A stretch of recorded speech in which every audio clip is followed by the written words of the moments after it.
Penn State. Good evening.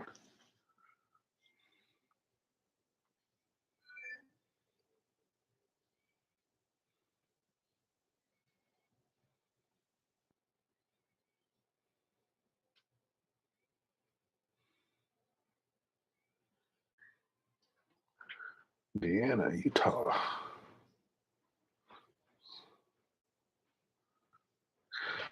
Good, Jim. I really miss Pennsylvania, the Lock Haven Mill Hall area where I spent a lot of my childhood growing up. That was beautiful. Fishing Creek, right up on there. Carrie, aim low.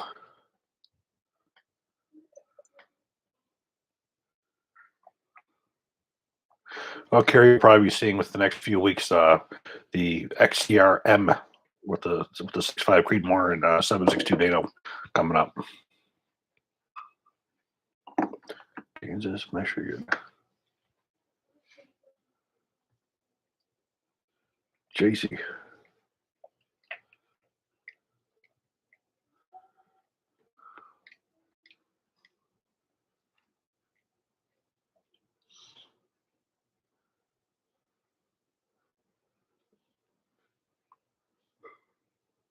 David Banner. Don't make him angry.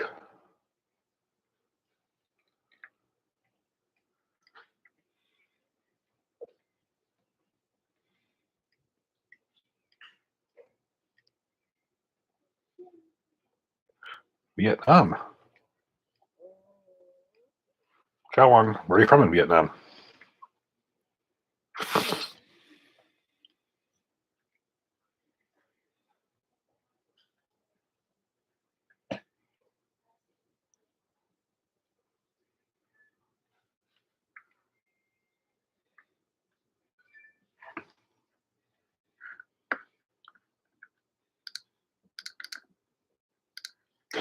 You were the right generation.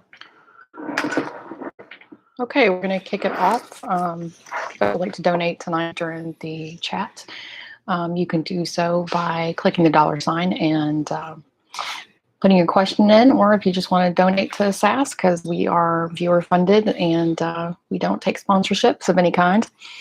In fact, I had a magazine company reach out to me a few days ago wanting to use some of our footage. And I said, no, because then we look like we're sponsored and you didn't pay us. And so no. But our preferred method is donor box. We have a link on smallarmsolutions.com. I also plopped that link into the chat just now. Donor box only takes about 3 to 5% of a donation. Google takes 30, which is a lot and really cuts into the donations and revenue. And but either way, if you donate tonight, your question will get priority over all the other ones that are coming in. Of course, we don't just take paid questions, but definitely helps the channel, and we appreciate you. The first one that we had that was submitted on donor box tonight was from Kirk. Thank you, Kirk. Let's know what mechanical issues, assuming for argument's sake, there are issues that I anticipate for each platform. Very interested in any insights. And he has some stuff coming up, and he's dealing with wide range qualification with the M4, M17, and 18. So that's what he's talking to. I guess I'm not understanding the question.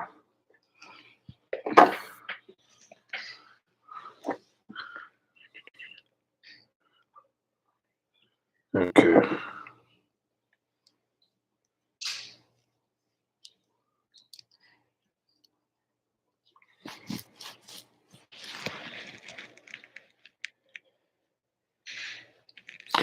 Well, if you're talking about what issues you may encounter on the range, the biggest one you're always going to encounter is bad magazines on the M16, M4. I wouldn't anticipate anything with the M17. This stuff's all brand new. And depending on where you're at, if those are trading weapons, obviously you will definitely experience issues with extraction, and guns are just plain worn out. With the M17 being brand new, I don't anticipate there being any issues with those. But your biggest problem you're going to encounter is due to magazines that are out of service. And our second question for tonight on Donor Box that was submitted. It's from Steve. This is the last one. Do you recommend a standard carbine spring and buffer for an unsuppressed 300 blackout rifle, 16-inch barrel with a pistol length gas system? Yes, you want a standard weight barrel, and you want a standard recoil spring. You don't want anything heavy in there. Okay, those were our two from earlier. So from Ho Chi Minh City, you will maybe we'll meet one day. That's my dream, is to visit Saigon, visit that part of the world.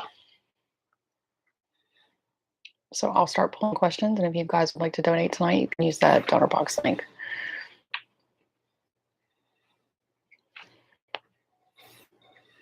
Are you going to do the review of a 762 by 39 Bren 2 MS? I would actually love to, but they're very hard for me to get a hold of. Yeah, right now, a lot of manufacturers, they don't really see much point in doing things with marketing right now, when everything that they're making up to a year ahead is already sold. I do have a very good relationship with CZ. You're going to be seeing a P10 coming up. That could be something in the future that I request from them if they have available. But the availability of these things is very, very hard right now, especially with the potential of having any kind of a ban on importations. He says he went down the Bren rabbit hole lately. I did too. I'm very fond of my Bren too. John on Donor Box, thank you, John. What is a good BCG for 6.5 CM Arrow M5 E1 build? Probably one of the best 6.8. Another one would be the LWRC enhanced bolt. Those are the two best bolts that are out there. As far as carriers, any good mil-spec carrier would be good. And Ryan on Donor Box, thank you, Ryan. He says your live stream is my favorite event of the week, and thanks to both of you for what you do. Thank you, Ryan.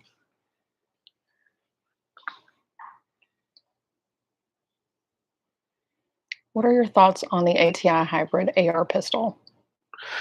I'm very fond of the ATI hybrid because I was involved with the development of the upper and lower receivers. They're excellent for the price. You definitely can't beat them. Reliability, you get a good. The barrels are very good, and they're also drilled and pin gas blocks, so it's not going to walk out on you. I think for its price point, you're getting a hell of a lot of a gun. I do have a video on the hybrid Omni Max that I have you take a look at. It's on the full length carbine, but still it doesn't make a difference. It's the same receivers, but it will give you certainly my full opinion on the system. Wants to know if you play any musical instruments. I tried when I was a kid. I tried several different ones, but I just couldn't. However, I'm getting a really renewed interest in wanting to learn the bagpipes.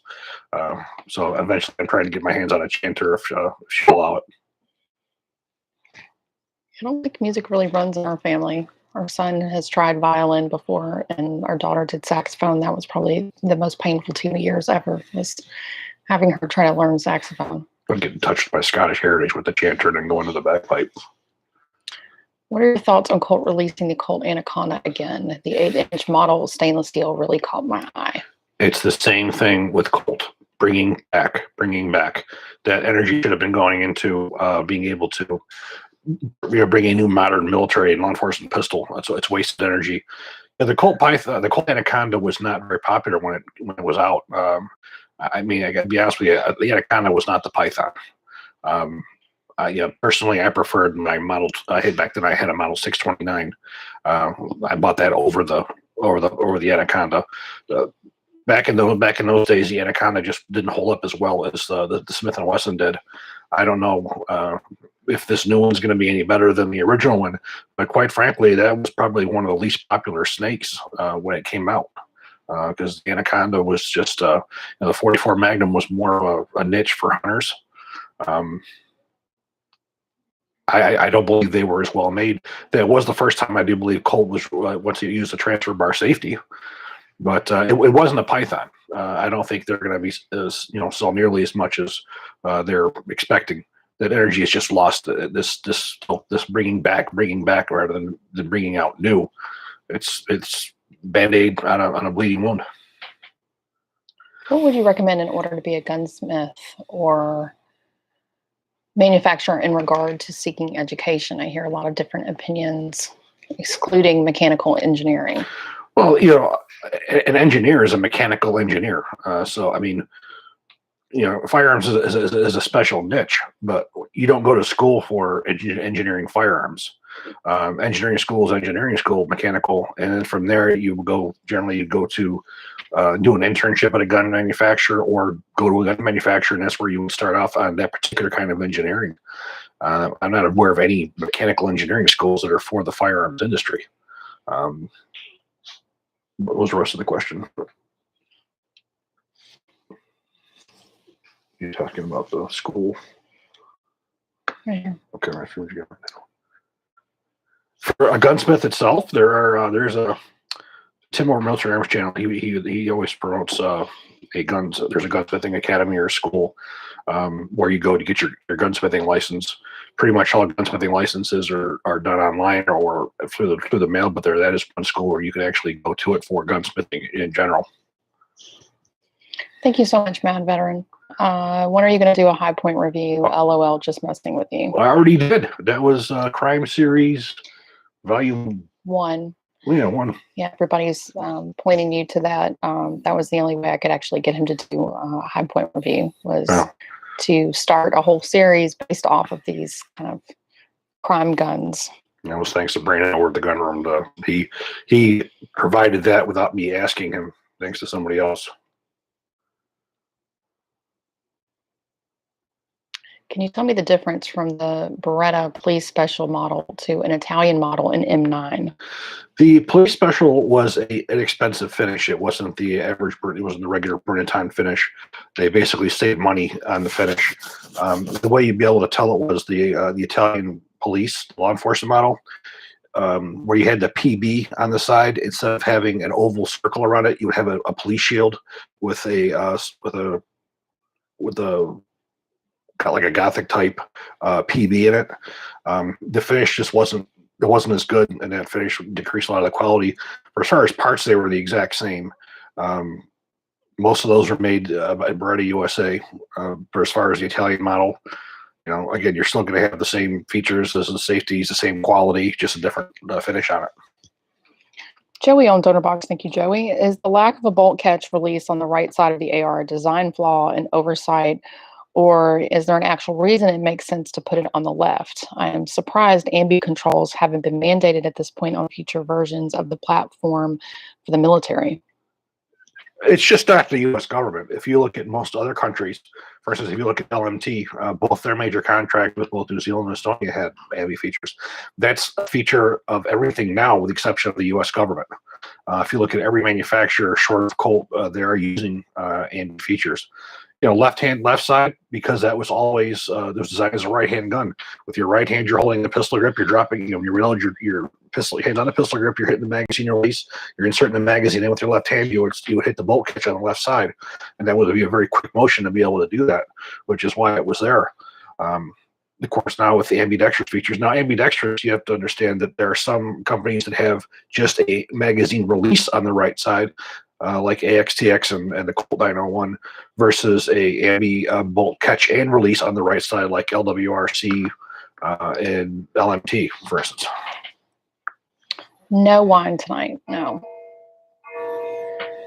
Can you tell me the different? I know we already did that one. What is the heaviest 223-556 bullet 1 in 9 twist barrel can stabilize? 69.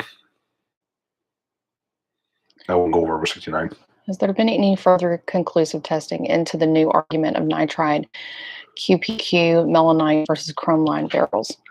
No, it's as I said, it's the U.S. government will still mandate it, and most governments mandate. I've yet to see any contract where they're allowing nitriding. Nitriding is it's an easier process to do. However, there are other issues that go along with it. If it's not being done right as a batch, you have hardness issues. There's other issues that go along with it. But no, for the most part, government contract guns all have to be chrome plated. Manganese phosphate. Flat wire AR-15 buffer springs. Is it worth getting? No, it's a spring. It's a part you're never going to replace on a civilian gun, unless you're doing tons of full automatic fire. And at that, it's just on a high stress part. I would definitely stay with a standard spring. There's no reason to put a braided spring in there or a flat spring. It's not necessary. It's just someone coming up with new gimmicks. Is the Beowulf 50 a novelty, or does it have an application? The 50 Beowulf, yeah, Yeah, for hunting. If you're hunting deer with it, or gators with it, it's basically like a 45-70 in an AR. So it certainly does have it's not a self defense cartridge by no means, but for a hunter, it's certainly a good cartridge. There's a lot of good loads made in it. With the there's some AMAX and there's some other ones that are made. Getting a DS Arms SA-58 soon. Any issues besides magazine availability um, that you should be concerned about? No, I love mine. I've got quite a few rounds through it. Accurate as can be. Again, it has an adjustable gas valve. You just have to make sure that you understand how the gas valve works, and you understand how setting it up for one ammunition doesn't necessarily mean it's going to work with another. You generally will have to adjust it for the kind of ammunition that you're using. You're far best to find one ammunition and stick with it, or every time you go to the range, you're going to have to readjust it unless you keep the port wide open.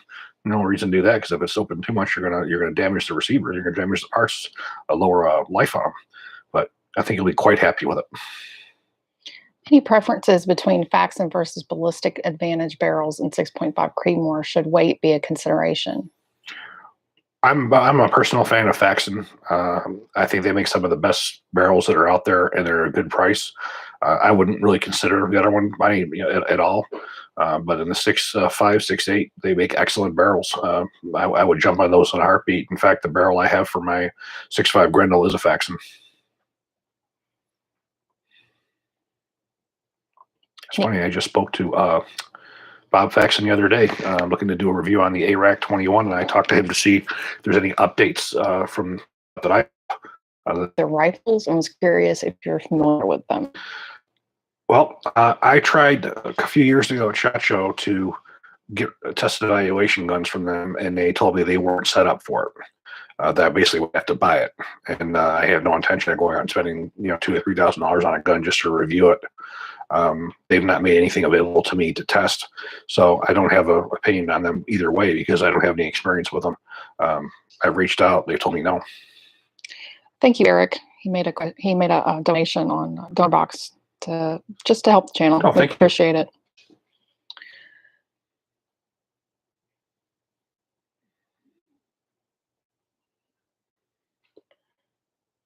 Are ACOGs still relevant and worth getting? Absolutely. They're probably one of the best battle scopes ever devised. I have a couple of them. The only problem with them is it's once that tritium vial goes, it's expensive to be able to replace it. That's the only downfall that I see with an ACOG I've ever seen. It's just once that half-life's gone or that life's gone, the cost of getting it replaced is astronomical. The VCOG tends to be a better option that's battery powered because you just replace the batteries. You don't have to worry about replacing tritium, especially at the cost. But absolutely, they're still one of the most durable scopes ever made. That housing is made out of a 7075 T6 forging, just like the AR-15 and 16 rifle receivers are. Will we ever see a Glock 17L Gen 5? Who knows? No idea. As I said, Glock doesn't. I'm not part of their marketing strategy to know what their plans are. It wouldn't surprise me just through the fact that they tend to really want to be working on 9mm. You do have the model 34, 35, which is a 5-inch barrel, which is a little bit shorter, which they do make it in Gen 5. I'm trying that particular model is escaping me at the moment, but there's one that's I believe it was a 5-inch barrel. I don't think you're going to see anything that the L will do that one won't. In your opinion, what is the difference between a recce rifle and a Mark 12 SPR other than barrel length, looking at the ones on Centurion Arms website? Well, there is a very specific difference. The Mark 12 is a rifle with specific criteria. It's a TDP type rifle. It has specifications where there's only one or two ways that it's made. A recce rifle you can make anyway. Basically, you're looking at a 16-inch barrel or an 18-inch barrel. In some cases, it's a heavy barrel. In case of Centurion, it's a heavy barrel. Other cases, it's a lower barrel. Generally, it's a recce rifle is going to have that barrel. It's going to have a free-floating handguard, a match-type trigger. A recce rifle can be made in any configuration whenever the shooter wants, so it'll fill in a DMR type role. Where the Mark 12 has an 18-inch barrel rifle like Gaston, it has either a Knights or a PRI handguard. It has either Knight's backup sights. It utilizes a specific suppressor, the AE5 L Engineering. But one is a TDP type weapon. That this is the way that it's built. The other one is built however you really choose. I'm gonna plop in the Centurion discount codes for you guys, just because they are still active and usable, and you can use them more than once. There's 3 separate codes. For complete rifles, it's 3% off. For uppers and lowers, it's 5% off, and then for everything else on their website, it's 10% off. So if you want to save a few coins, if you do end up going the Centurion route, why don't you talk about this? Well, we got something really interesting in the mail today. I got a call from a gentleman over at Mission First Tactical. You say, "Hey, you want to review some of our products?" And so, yeah, I'm quite fond of some of your grips, but I really do like your magazines. So he sent me a magazine. He sent me one with our logo on it, and this is absolutely gorgeous. I didn't ask for this. He did it, and the quality of this logo on here is absolutely gorgeous. And it's on both sides. Yep, it's on both sides, and I put it up on the page today to see anybody was interested, and a lot of people said they were interested. So I called. I got some quotes on it. That's actually Heather's part of the business for as far as that's concerned. But I think we're considering making an order of them. We have to order a minimum of 20 at a time. Well, that's when you don't kick that little nugget over here. Yeah. There's certain minimums that we have to order and increments Yes. of certain ones. So before I start shelling out money for these, I want to see if anybody wants them. So I'm going to open a pre-order up for them. He said that they'll generally take about a week to come in. So once I submit the order, so it won't take too long for it to get out to you. The price is going to be $25 per mag. If you're interested in them, you can email me at hbartachi@smallarmsolutions.com. I will put it in the chat as well. And just let me know how many you want, and I will send you an invoice, and that invoice will allow you to pay by credit card, and I'll put you in for the pre-order, because it's not like anything else I order. Like if I order patches or I order stickers, there's minimums, but then I can have whatever quantity after. But these have increments that has to be ordered at a time. So before I shell out money for more merch, because I do still have patches left too. If anybody wants a patch, I only have about 10 of those left, and those are $15 each. But I'll pop it in to the chat line, my email, and you can send me an email. It'll be $25, like I said, per mag. So I mean, this is a beautiful boat. I mean, it's crystal clear. They didn't ask us for our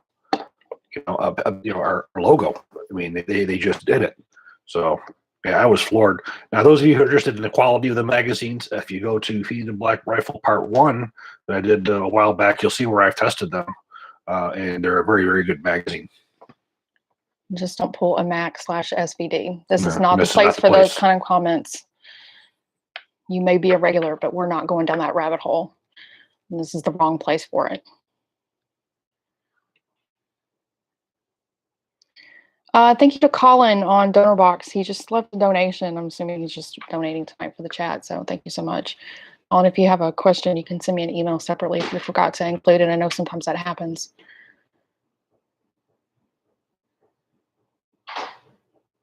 I'm trying to go back to find my place. Yep, looks like I lost it.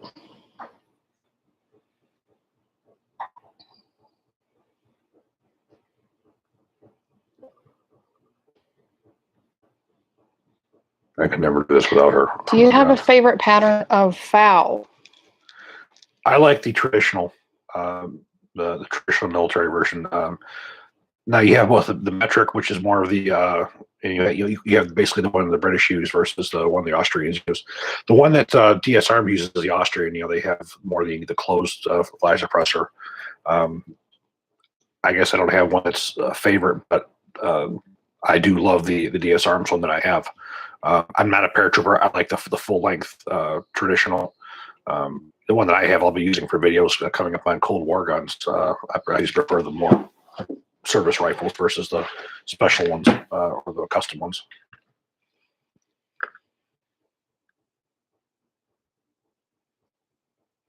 Would you consider the Vistava in PAP to be a good first AK? Funny that you asked, because I have been waiting for one of those for review. I did a review on the CZ999 from Zastava USA a couple months ago, and I spoke to the gentleman there about wanting to do a review on the ZPAP. He's got one for me right there, but he's waiting for the wood to come in so he can ship them. I have not seen them firsthand, but everything that I've heard about them is just probably the best one for the money there is on the market right now. They look beautiful. I haven't got one in my hands yet, but the minute I get one in my hands, you will see a review very, very quickly, and I'm hoping that's going to be very, very soon. Can you confirm that hydraulic buffers, is it a gimmick? They've never been part of any real firearms program for the M16 M4 except for the LMG. The Colt LMG hydraulic buffer has been the only one that ever really worked. Unfortunately, when those collapse, they can cause problems with the cycling of the firearm. They do break their seals. They're a weak link, and they're not something that's really necessary. For a range toy, they're fine. I would not put it in a defense gun. It's not a part that needs to fail. And quite frankly, in a 5.56, it's unnecessary. If you can't handle the recoil of a standard AR-15, you probably shouldn't be shooting. I took my girls out when they were 8, 9 years old, and they could handle an AR-15 without a problem. So I don't believe that taming it is going to be that much of you really need to tame it. I believe it's a failure point. It's not really necessary. Hey, Adnan. Hey, Adnan. Randy on Donor Box. Thank you, Randy.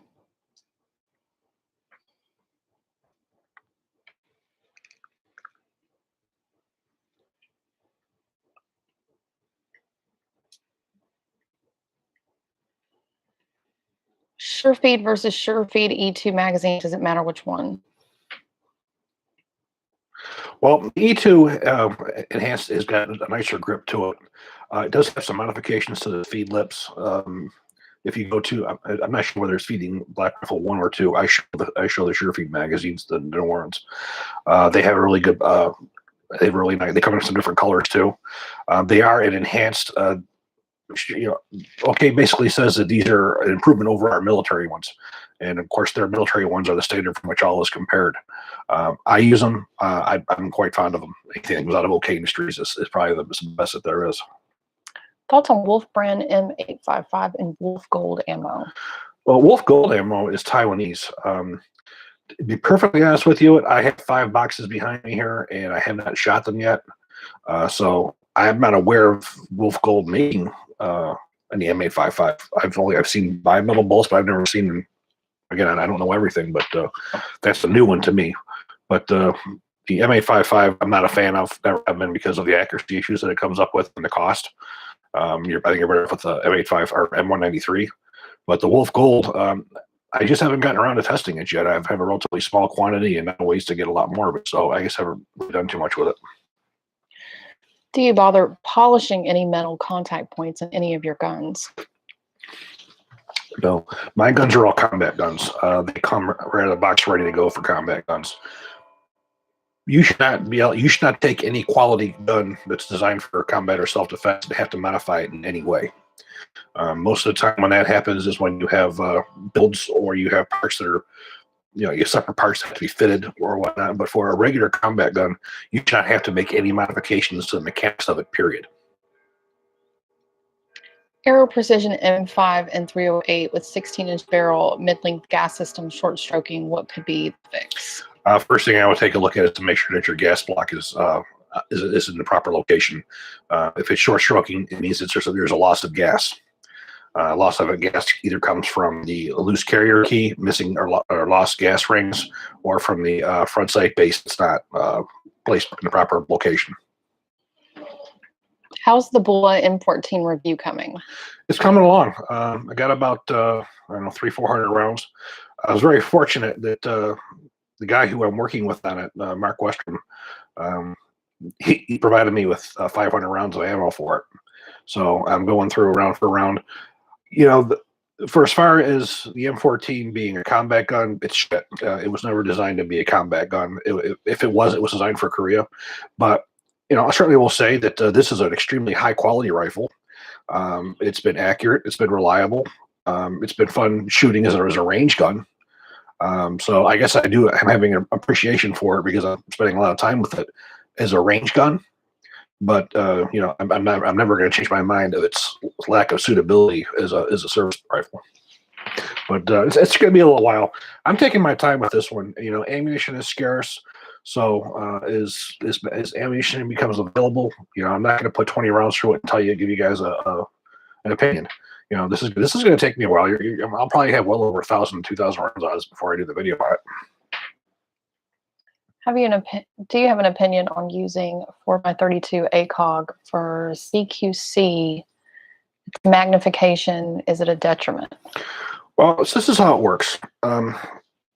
When you pull a rifle up very, very quickly and look through a scope, if you're above 4 power, you may have to do a lot of trying to adjust because of the field of view and everything lining up. So 4 power is the absolute maximum that you want to go. Now, when you say CQB, I'm thinking house to house. House to house, I wouldn't want a magnified optic on it at all. I'd want a 1 power reflex on it. If you're going to be more of an urban environment where you could potentially have targets that are 100 yards and beyond, they certainly are excellent. So I guess it depends on what you're planning on doing with it. If you're looking at something that's going to be close quarters under 100, well under 100, you're probably better off with a reflex sight. If you do need something that's magnified, the 4x20 will get you out a couple hundred yards, easily. If you're looking for anything beyond that, you're going to want to go with a bit more higher power. Again, that's something where you're going to have to adjust and you're going to have to take careful aim and get a good position to get that scope lined up so you get a good field of view. How's your SIG 716i holding up? I enjoyed your review. Where does the 716i rank with other 308 battle rifles? That was not my rifle. That was a loaner from SIG that had gone back after I did the review, so I'm not doing any ongoing with it. A lot of guns I get from the manufacturers to review. They're not mine. All the guns that you see on the channel are not mine by no means. I did a review and it went back. So there's not anything continuing. Its quality was excellent. It was what you would expect from SIG, and for its cost, for buying a rifle that's completely put together, that's military quality, which again it is because it's used by the Indian military. It is an excellent choice for a 308.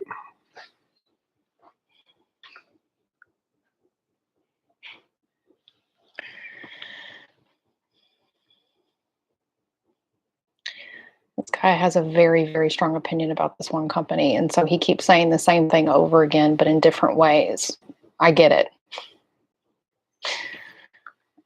Would you make an AR-10 pistol in 308 or 6.5 Creedmoor? Absolutely not. It's not designed. The lowest I would go would be a 13.5-inch barrel, and that's with LMT. You lose way too much, and you get too much of impact or of concussion from the shot. 6.5 Grendel, you would have such a wide flame. I'm sorry, 6.5 Creedmoor, you have such a humongous flame. You need to have a minimum of an 18-inch barrel to get that to work properly. And in some cases, the 20 to 22 is ideal. You would lose so much. There'd be absolutely no point to it. And the whole benefit of having the 308 for long distance and for penetration, you're not going to have that because you're going to have too much unmanned propellant. You're not going to reach the velocity, so it's pretty useless. That's why you don't see militaries actually using them.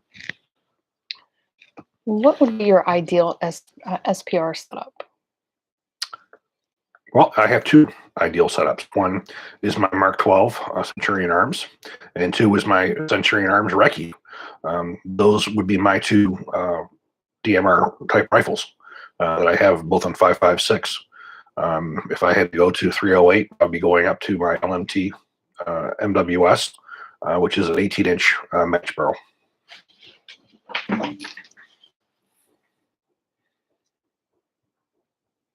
Have you heard of QA suffering as their top tier AR builders struggle to keep up with demand?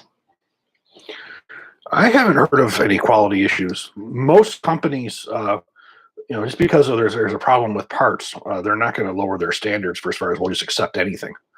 Your top tier manufacturers can't do that. There's too much at stake.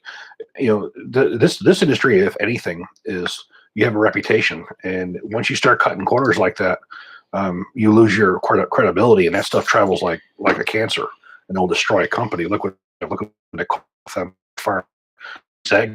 People got really pissed off. So even though parts are restricted, companies are not going to just throw stuff together just to get it out. They're going to make sure they maintain the quality that they're known for.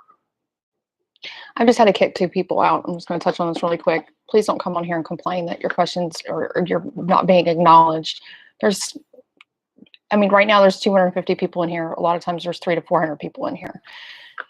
We're here sitting here doing this, and 95% of these questions are completely free and unpaid for. So, yeah, don't come in here and complain. I'm just going to kick you out.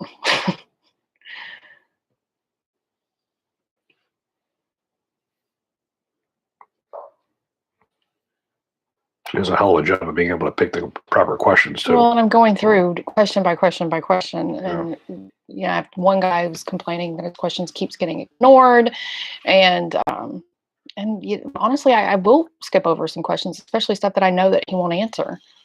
Like, he's not going to answer, political stuff. He's not going to get into it. So yeah, I will skip over stuff, but also at the same time, I don't owe you to read every single thing here. We do the best we can in an hour. What are your thoughts on using the, quote, proven Chinese-made red dots and weapon lights on the market over U.S. European accessories? I don't use them. Don't use them. Simple as that. I do try to do American as best I can. And I tend to go with what is being used by law enforcement and military. I don't go after that cheap stuff. The cheap stuff's designed for the commercial market, where if it breaks, it doesn't matter. The stuff that I'm reviewing are stuff that are for industry professionals and military. So I don't use it. Joey on Donor Box. Thank you, Joey. What rifle bullet type is best for terminal ballistics in humans? Would the military use a soft point or hollow point bullet if not committed to the Hogue Convention and the FNJ? It depends on the rifle platform. People have to understand that when you're talking about terminal performance, the human body is very different from a deer. Like, you've heard for years people saying you can't use a 5.56. If you can't hunt a deer or kill a deer with a 5.56, why would you shoot? Use it on a human. It's a whole different ballgame. When you're talking about high performance hollow points, and in ammunition in a higher velocity rifle like a 5.56, you generally don't want to go with a bullet that's going to hold together. That's the way you stop a target is you destroy tissue. And if you have a bullet that stays together, you're creating one wound channel. When you're using a round like an OTM, that when the bullet hits, it yaws, it comes apart at its cantilever, and it creates multiple fragments. That's creating a significant amount of tissue damage. That's what stops targets. So that's what you're really looking for. Soft points may be good for hunting. For a human type target, an OTM, in my opinion, especially in a 5.56, is the way to go, which is why my go-to ammunition is the Mark 262. Now, there are sometimes the bullets like the gold dot and ones, when you're more concerned about penetration, that sort of changes things, where now you want your bullet to stay together. So it depends on what you're trying to accomplish. But an ideal terminal performance on a human target that's not standing behind plywood, steel, or anything like that, the OTM is generally the way to go. If you know you're going to be encountering barriers, then you have to go with more of these barrier blind type bullets, like the gold dot, like the TAP. For the guy asking what kind of topics we cover, the way Q&As work here is a little bit different than a lot of the other gun channels do it. They tend to do like more of a topic-based Q&A. And Chris really is an expert in this area. So we get so many questions every single day. This is the way that we sit down and offer a way to really sit down and try to get through as many questions as possible, and give back to the viewers and get some of the stuff answered that you guys want. So it's very much open. I know a lot of the other gun channels will do, topics that are based around politics and things that are happening. And so we always say they do great with that. We don't offer that. We're here to discuss more of current day, what you're dealing with your guns, what problems, what's the best accessories, where to spend your money, because, This is the better way to do it because we cover a lot of different things. I'd be bored as hell talking for an hour about one thing. That'd be boring. I know people have said in the past that they would love timestamps. I would have to hire like a whole separate full-time person if We're we all over did the place, and we even timestamps. It's just questions. it's an open forum to discuss all the stuff that you have questions and issues about that's going on in your firearms life. Any experience with an ammo brand called Nexus Ammo? It happens to be owned by Strategic Armory Corp. No, probably 3 years ago, I was trying to get it with a guy over at SAC. I wanted to get some Armalite guns to review, and I wanted to get some Nexus ammo to review. I was supposed to get it. I never did. I've tried for a few years now, ever since Mark Westrom sold the company, to get Armalite rifles and Nexus ammo to review. Never been able to get them. So unfortunately, I can't give you any kind of feedback on either one since I never had a chance to test them. What was your strangest thing when you saw it in forensics? You should definitely watch our crime series, because that whole thing was based off of his time in the crime lab, and he discusses a lot of that stuff. Can I answer that one? No, go ahead. Well, probably one of the most interesting things I came across was I got a gun, and it was just for a test fire to go into our digital database. And of course, when you examine the rifle, you're looking down the barrel, you're checking everything out. And I saw something that was lodged in the barrel. So I took a clean rod, tapped it out. It was a little baggie with a piece of crack cocaine that was stuck in the barrel. That's probably one of the most interesting things I came across. I personally like the one where he found a piece of brain matter in the barrel too. That was interesting. Yeah, that was interesting too. Unfortunately, those were more common than drugs. I love this one. What an amazing wife helping her king. Thank you, your husband, for answering questions and giving us some great advice. And somebody else said that they love the format because it takes their mind off things. That's really, Xavier, that's exactly what I think too. It's like there's so much going on in the world, and there's always this level of chaos that exists, especially we all know from 2020. But just sometimes doing Q&As, it just takes your mind somewhere else where we're just focusing on the fun stuff, I guess. I enjoy the communicating with people and helping people out with their issues as well. I enjoy it. That's why we do it. I enjoy it. You get this question a lot. Do you have any experience with Sons of Liberty Gun Works? They're in San Antonio. No, nope. Sons of Liberty. No. People ask about Sons of Liberty all the time. I do believe I have contacted them though. I have contacted them though. I have had no results. Does Chris have an opinion on Mark 318 Mod 1 ammo? Sure. It was a really good design. In fact, I think it's probably in a lot of ways it's better than the M855A1 because you still get the penetration without damaging the gun. That was strictly a Marine round. It does have excellent penetration. I did a gel test on it when I was in forensics. We had some ballistic gel that was left over, and I did it. And it was really neat to see. If you Google Mark 318 and you look at pictures, you'll see a picture where you see one of the bullets with the rear part of it, and then the piece of jacket. That was mine. A lot of people have stolen it from me, but whatever. Where I did the test with it. I think it was a far better choice than the M855A1. The Marines did they went down fighting. It was Congress that said that we should be having all these different types of 5.56 for the different branches of the military. I am doing a test. I'm getting some help from a lab. I'm doing a comparison between the Mark 318 and the new Black Hills dual purpose. It's very, very similar in design, except for the Black Hills is solid copper in the rear versus having a lead slug in the rear like the Mark 318 has. It's very, very, very similar. So that's something that will be coming up. I can't tell you when, but it is coming up. Back to forensics. Did you ever encounter rounds fired from the gun of a civilian using that weapon for self-defense? And what type of ammo would you typically see? When you have people who are using ammo guns for self-defense, especially in a state like New York. In fact, New York is where I would see it the most. In New York, you have to have a pistol permit. So generally, you're a much more educated person when you're going through that route to actually get it. That's where you will find high performance hollow points, Hydroshock, Gold Dot, things along those lines. You wouldn't see like the scumbags who would always use the cheapest full metal jacket they could get their hands on. You would see higher quality guns that were used by the civilian. And again, we saw, if you looked at a shooting incident, a police officer generally he's going to shoot to lockback. You know, if I had a death and I had 17 cartridge cases, I figured it was a New York State trooper. If we had them coming in from where a civilian, you're only looking at 1 or 2 shots. In a lot of cases, a lot of your civilians who are carrying guns are better trained than police are. They're more proficient than police are with their firearms, and I can tell you that from working in two different crime labs dealing with homicides and deaths.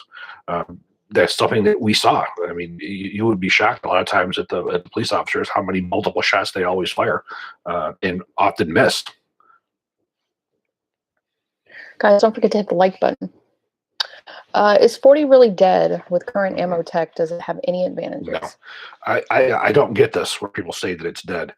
You see law enforcement that's going back to 9mm for any number of reasons. The 40 caliber is far from dead. It is still popular. People tend to be buying more 9mm because of the changes in ammunition. You know, I've heard there's a lot more 40 caliber ammunition available right now than there is any other pistol caliber. But no, it's an excellent cartridge. There's absolutely nothing wrong with a 40 S&W.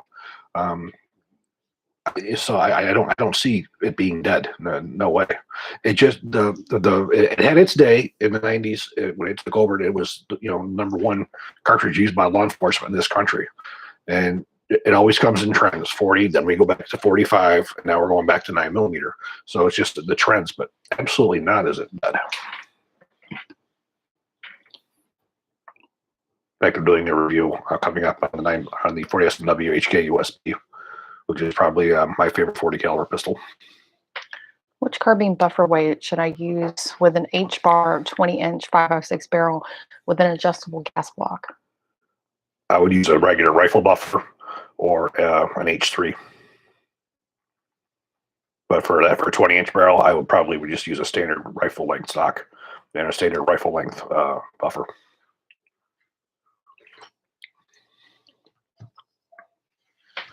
What is a reasonable price for a Colt Canada C7? Or they can be expensive and sought after. You can't get them in the U.S., so I'm not sure a Canadian resident, and if you can still buy them, I don't know what the prices are.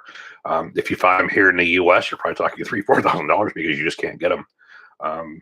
But I'm not sure what the prices are in Canada. Well, Big Papa, this is a really interesting question considering that we're located in the hurricane area.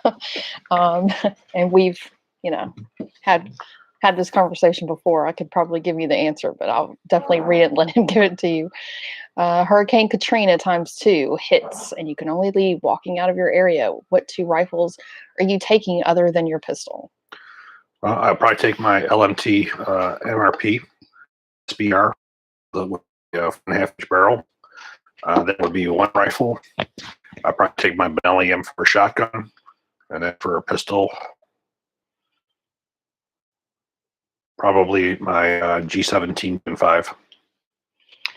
And my response to that is, trick question, he isn't leaving. He's staying and going down the ship with all his babies.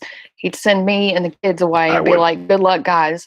But he will stay with his guns and his ammo. He ain't going to go anywhere. Trust. What is your thoughts on Schmidt and Bender?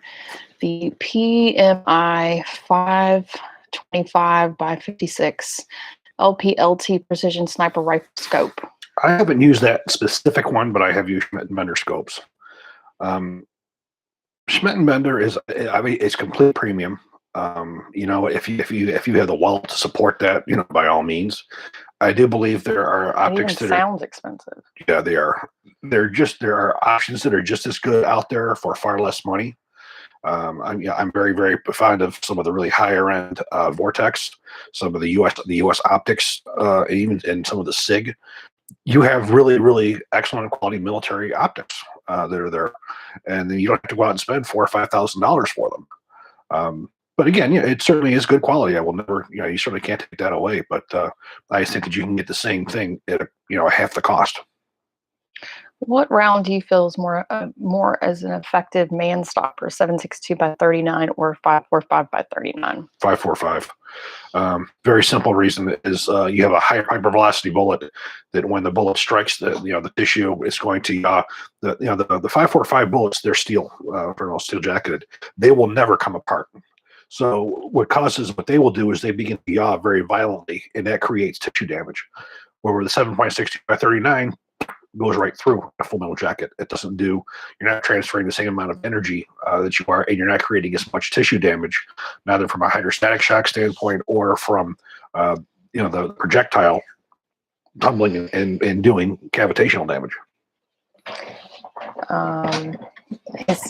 Houston flooded pretty bad just a couple of years ago. From a hurricane, they probably have experience. We actually were extremely lucky during that hurricane. The house that we were in was on higher ground, and so we didn't flood. Unfortunately, that was becoming not a great area. So we moved. We've lived in this house a year and a half, and unfortunately, we found out that the street flooded extremely badly. So this last hurricane season, we were a little stressed out about, if that was I think everybody has a little, issues that went through that hurricane with that flooding, 100-year flood. I just hope they've done something around these areas to make sure it doesn't happen again. Chris, what is your all-time favorite military movie? We Were Soldiers. Yeah, We Were Soldiers probably would be my favorite of all time. That was very close to Red Dawn, original Red Dawn. Joey on Donor Box wants to know, I want a semi-auto DMR in 6.5 Grendel. Are the reliability issues you have mentioned in the past prevalent enough that I should steer clear of the caliber? Any recommendations? None of the top tier builders seem to make rifles in the caliber. The round is just not as conducive to feeding out of high capacity magazines like a 6.8 is. They work for the most part. It's not a caliber or a setup that I would use as a self defense caliber by no means. I'm sure a lot of people out there that have really, really good luck with them. But I know from one of the companies that I worked with, I did engineering consulting for. Had a Scandinavian customer who wanted to have a proof of concept of this rifle in an assault rifle, a real assault rifle, meaning selective fire. We couldn't get it to work reliably on full auto. It was just not conducive with the shape of the cartridge case. So it's not what I would say a military reliable cartridge magazine combination. As a target gun, absolutely, nothing wrong with it at all. I don't think I wouldn't trust it as a combat gun. I would go with if I go with a 6.8, and I'd go with a LWRC 6.8 as a gun if you want to go with a 6.8 caliber. What do you think of the Law Tactical side folder? I have it on my ARAC 21, which obviously requires no receiver extension.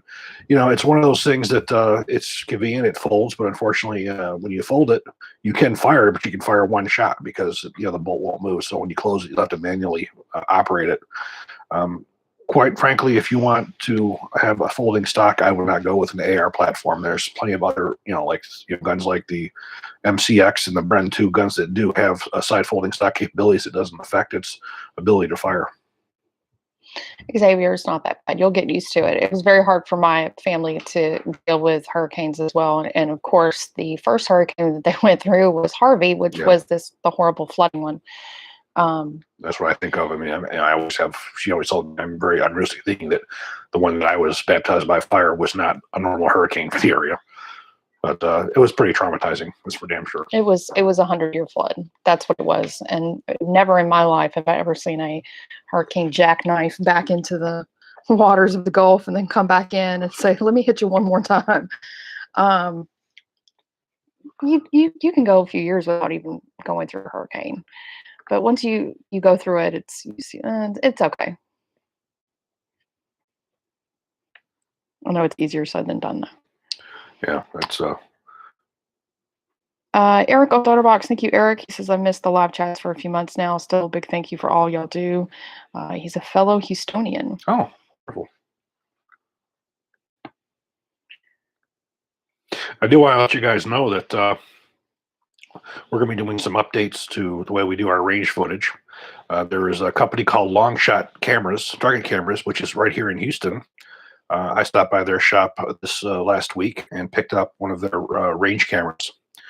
And I'm waiting for some targets to come in, some steel targets. So we're going to be adding to our range footage. You guys like to see, everybody says that the shooting footage is rather boring, just so you can shoot. Everybody likes to hear steel ping. So I got a couple steel targets coming. So we're going to be adding in some steel targets to our range footage.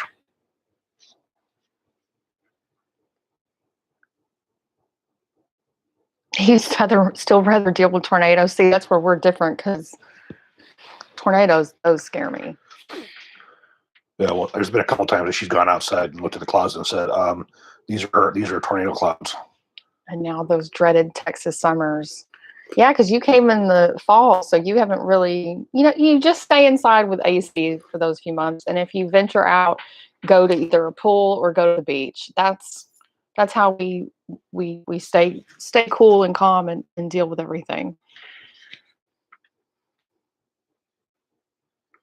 My son, he always said it best. As a New Yorker, I guess he was able to nail it down. He said one day we were walking in the parking lot and he, it was like the end of July, early August. And he said, it feels like you're walking inside of a microwave. It's like, you know what? It does feel like you're walking inside of a microwave. Ahmad on Donor Box, thank you. With federal acquiring Remington's ammunition production assets, do you foresee an effective monopoly over domestic ammunition and ammo in general if Biden bans imports? No. If you look at traditionally, Remington, Federal, and Winchester and CCI, for as far as American-made companies, have shared the market. I don't think any of them had a monopoly. And I don't think you ever will. Remington is just now going back into production of ammunition. In fact, I got a text or email from one of those guys. I'm trying to locate some 9mm ammunition because we're really low on that. And he said he thinks he might be able to give me some of the new Remington production coming up. So that's good news that Remington's going to be back in, and that's going to be another large source of ammunition to help fill this void right now. But I don't think so. I don't think there's ever been any company that's had a monopoly.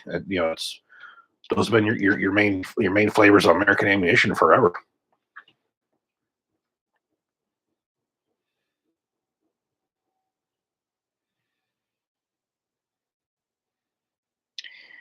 In your opinion, will Colt stay in Connecticut or go someplace else?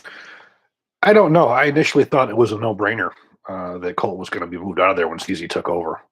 But then when I think it was Tim Armstrong. I think he's the one that did the interview with the executive over at CZ that said that they're going to keep things in Connecticut and they were going to keep the quote competent management. So after hearing those two things, it was sort of scary, for the future of the company. Now we don't know what's going to happen once they take over and they start trying to do business there. It just doesn't make sense to me to stay in Connecticut. I can't vision it, but who knows? CZ really hasn't come out with their true reasons for buying the company yet. I think they haven't been really clear of what their expectations are yet. With Steelcase 556, does the Steelcase itself introduce problems, or is it just general bad quality that causes problems? Well, what causes the problem with the Steelcase is the fact that it's not SAMI spec. The ammunition is not up to 223 pressures. In that case, is what it happens is if you don't have the proper pressures, it's not going to work a self-regulated firearm properly. The ammunition is extremely low on pressure. That's why the short-barreled ARs don't like it. Now, for as far as quality is concerned, brass is much better. Brass is much more elastic. It expands better to the chamber. It's more elastic than steel is. It doesn't crack. It's also a brass extractor or a steel extractor on a brass cartridge case will last longer than a steel extractor with a steel cartridge case. So it wears a little bit different. But the overall quality, brass is much better. It's much more reliable. You get a better the gun will cycle better with it, will function better with brass than it will steel. Unless you have a gun like an AK where that's what it's designed around. Our guns here in this country are not. NATO guns are not. Guns like AKs and such, AKs, 74, 47s, PKMs, they were designed around that steel case ammunition with ammunition, those pressures for those to operate those guns. Unfortunately, it hasn't transferred over to the 308 and the 223 very well. SR25 or SCAR 20 for DMR and why?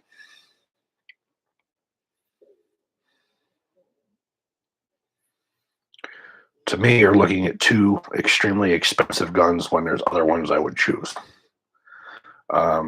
If I have to choose between the two, I would probably choose the SR25 because at least you have some parts commonality. Where if something goes wrong with the rifle, you can repair it. The SCAR 20 is you're looking at probably $4,000 these days, and all the parts are proprietary on it.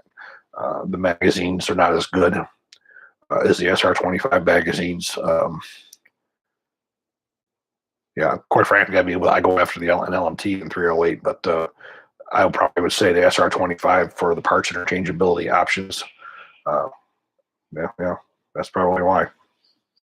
Well, I think we're going to shut it down for the night, guys. Thank you so much for joining us. If you guys are interested in the SAS magazine, shoot me an email at hpartachi@smallarmsolutions.com. I'll be putting up some pictures on Instagram as well that you can check out and see what it looks like. But yeah, the logo's on both sides and it's pretty cool. So. Well, thank you all very much for joining us tonight. We'll see you either next week or the following, whatever's scheduled. And any of you guys who are not part of our Patreon family, please encourage you to join up. We are self-funded here, so we can certainly appreciate any assistance you guys would give us. Thank you very much.